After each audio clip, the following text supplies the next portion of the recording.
Welcome back to Rohit live studio में आपका स्वागत है। आज की स्टोरी है पति पत्नी का प्यार। एक आदमी ने एक बहुत ही खूबसूरत लड़की से शादी की। शादी के बाद दोनों की जिंदगी बहुत प्यार से गुजर रही थी। वह उसे बहुत चाहता था और उसकी खूबसूरती की हमेशा तारीफ किया करता था। लेकिन कुछ महीनों के बाद लड़की चर्म रोग से ग्रसित हो गई और धीरे धीरे उसकी खूबसूरती जाने लगी।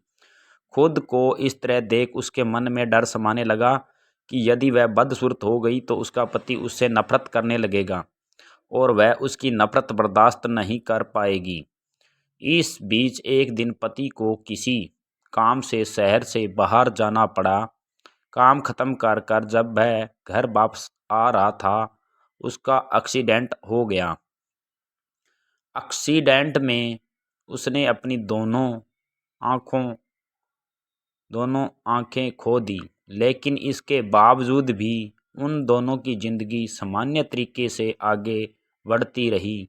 समय गुजरता रहा और अपने चर्म रोग के कारण लड़की ने अपनी खूबसूरती पूरी तरह गंवा दी, बदसूरत हो गई। लेकिन अंधे पति को इस बारे में कुछ भी पता नहीं था, इसलिए इसका उनके खुशहाल वैवाहिक जीवन पर कोई प्रभाव नहीं पड़ा।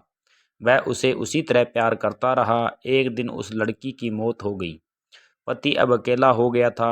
वह बहुत दुखी था। वह उस शहर को छोड़कर जाना चाहता था। उसने अंतिम संस्कार की सारी क्रियाविधि पूर्ण की और शहर छोड़कर जाने लगा।